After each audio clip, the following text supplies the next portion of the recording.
Big fight this weekend, Chris. It's going down on the Zone pay-per-view and ESPN Plus pay-per-view. Jake Paul is stepping in the boxing ring with Nate Diaz. Out of his UFC contract and into the ring for Nate Diaz. It's his professional boxing debut. For Jake Paul, it's the first fight coming off of his first loss to Tommy Fury back in February. I'm not going to lie. I'm excited for this fight. I'm excited to see what Nate Diaz has in the ring. I'm a big fan of Jake Paul. I think that's very well known. I'm kind of geared up for this fight. I'll watch it out in San Diego while I'm at this bachelor party. What are your initial thoughts when you heard about this fight being made? All right, so you're not going to lie. I am. I'm going to lie. I'm going to lie, okay? I'm excited for the fight, too. I'm super excited. Oh, you're lying. You're lying. I'm lying, but I'm lying. I'm not excited for this fight. I don't know, man. I like Jake Paul, and if he's swaying me because I've always said he works really hard. I like the fact that he's doing this properly in terms of his training and all that. He's bringing eyes to the sport to a degree. I like that. But this fight in particular is like, everybody wanted him to fight a boxer, so he fights Tommy Fury. He's a boxer.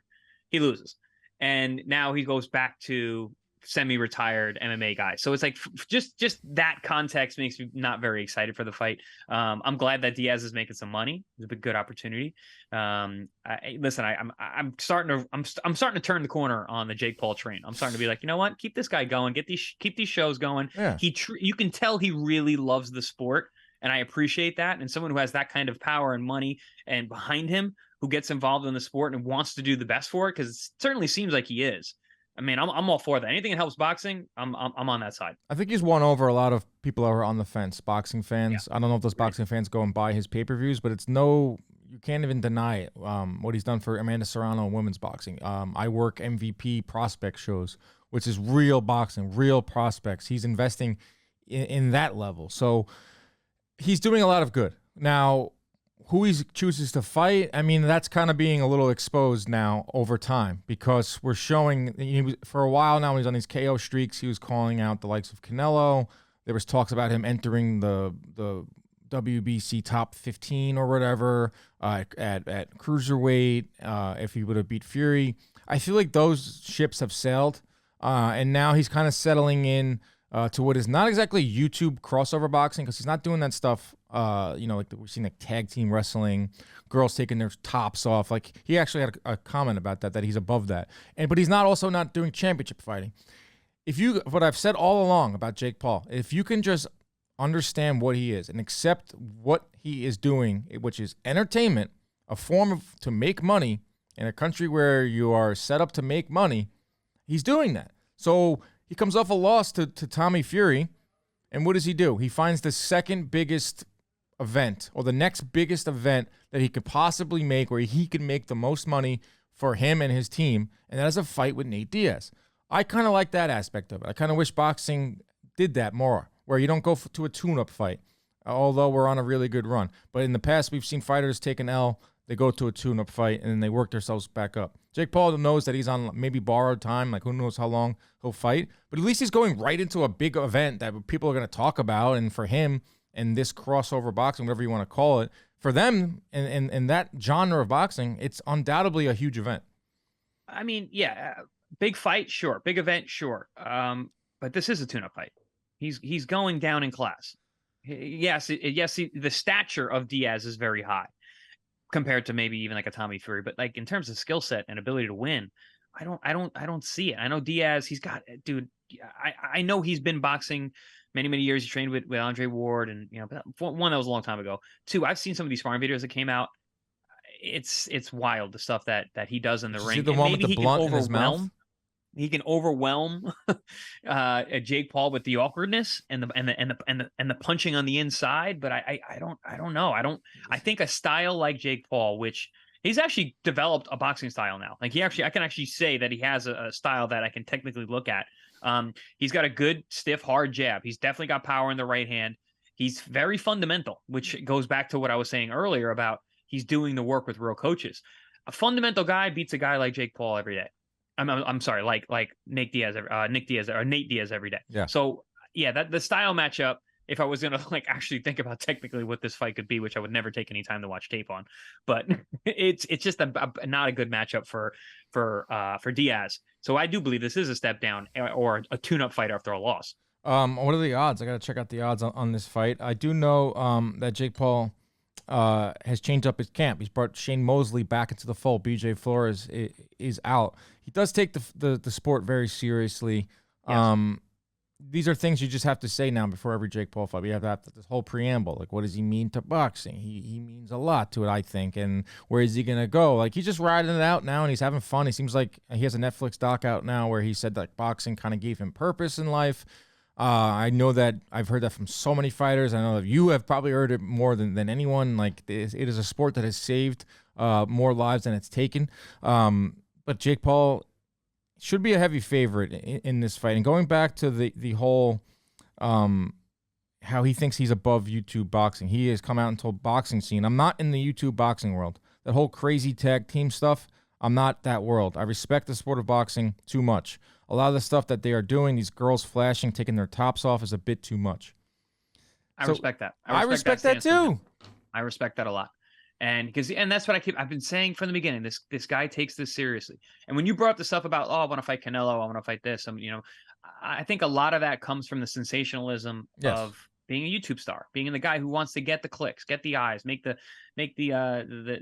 picture that looks crazy where they're making the stupid faces. Yeah, the thumbnails. He knows how to do that stuff, and that's he's basically got a degree in marketing at this point when from what he's learned from social media. And he just brought it to boxing. And I think early on, I think he knew that sensationalized headlines mattered. But now it's not really like that. He doesn't need to be that guy. He doesn't need to have the flashing girls. He doesn't need to, say, I'm going to, fight Crawford, which a couple years ago he might have. Yeah. But I agree. I think it's I'm still on the fence whether it's good or bad for boxing, but I respect what the guy's doing in terms of what he brings to the table training wise, and that he does seem like he wants the sport to flourish. Does Nate Diaz have a shot in this fight? They moved it to 10 rounds. I don't know who that favors. 10 rounds. Paul asked for it, and Nate called his bluff. I think shrugged his shoulders and said, whatever, man, no, I'll do that fight. And did you see Jake Paul made a video? And he was like making believe he was to be him. Yeah, that was brilliant. I think when it comes to that whole side of the game too, self-promotion, promoting fights, I think every fighter should take a page out of Jake Paul's book to a certain degree. I love that video. I saw a clip of Diaz was on some podcast with some like bodybuilder. Oh yeah, Bradley Martin. Yep. And he looked at him like, man, you're a podcaster. Yeah. So, I can beat you. Of course I can beat you up. That Bradley Martin guy, the only time I ever see him pop up on my feed is when he has the fighter on and he thinks he can beat up a professional fighter, and then he just gets like embarrassed on his own show. Haney did it to him. Brandon Schaub, and then now Diaz. He said he could beat. He asked Brendan Schaub. Yeah. He said I can beat you in a street fight, and Brandon Schaub started hysterically laughing. Yeah, I would too. If I was in that room, I would throw a cup of water at him. Like, that's insane. And Haney too. Haney's like, dude, like you don't know how to punch. And then he's like, dude, you're 135 pounds. He goes, I will punch you in the face and break your face. Like you have no idea how to punch. And then he's like, it's a street fight. I'll pick you up and slam you. And Haney's, I'll dance around you and then punch you in the face and break your face. Dude, I love bodybuilders who think that muscles are tough. It's amazing. Yeah. But that's the only time I've seen a lot of promotion for this fight when it comes to Nate. He's not really promoting the fight. But can he win the fight? Can Nate Diaz pull off the upset? Because he is a plus 280 underdog in this fight. That's it? I think it'd be more than that. Plus 280. The over-under is 7.5. That's pretty even. Jake Paul by decision is plus 350. Jake Paul by KO is minus 150. So Vegas thinks that Jake Paul is going to win this fight, and he's going to knock out Nate Diaz. Yeah, I mean, he'd likely stops him. 10 rounds is a long time. The only way I see Diaz winning this fight is if Jake Paul has a complete meltdown late in the rounds. As the fight goes on, he just can't deal with the pressure or the awkwardness, or is just frustrated and then just starts eating shots. I don't really see it going any other way. Well, isn't that Nate's thing? Like Nate, he gets stronger as fight goes on. Like those McGregor fights, he just outlasted McGregor early, and then just took him down. Maybe you can't take him down in the boxing ring. The thing with Paul, I see, is him fading. So I'm surprised he took the 10 rounds. but he Right. is I younger, agree. significantly younger. I think he said he worked on endurance a lot in this camp. I'm It, intrigued by it. dude, he's big. I've seen some of these videos of him training. He's He's big, a big guy. bro. I met him out in Orlando when I did that fight. Like he's big, bro. He's like close to 200. Like he's a big boy. It's a fun fight. Listen, like we're getting all the fights we want as boxing fans, so it's a perfect supplemental fight in the summer. My issue was way back when these were kind of like the crown jewels of the boxing schedule. That was like during COVID times when Logan Paul was boxing Mayweather, and And then people also last year when we had all those fights fall through, right. and then we had this endure Jake Paul and Anderson Silva as like an actual fight. Right. So it's like I think they're perfect for as like supplemental fights on the boxing schedule. If you want to tune in, tune in. If you don't want to, whatever. You know, you're going to get a big fight in a couple of weeks in quote unquote real boxing. Even though you step in a ring, you're boxing. You're taking punches and you're giving punches. I'm going to roll with Jake Paul by knockout. I'm going to put some money on that at minus 150. I might put a lot of money on that. What's your pick? I'm gonna stick the same as you. I'm gonna go Nice. Jake Paul decision. I think. Oh no, I'm sorry, Jake Paul by knockout. I think the 10 rounds is just too long for Nate to stay there. All right, there is our. Actually, you know what? No, Oh, I'm going decision. I'm going decision. I'm going my first thought. I'm going decision. yeah, you can't possibly have the same pick as me.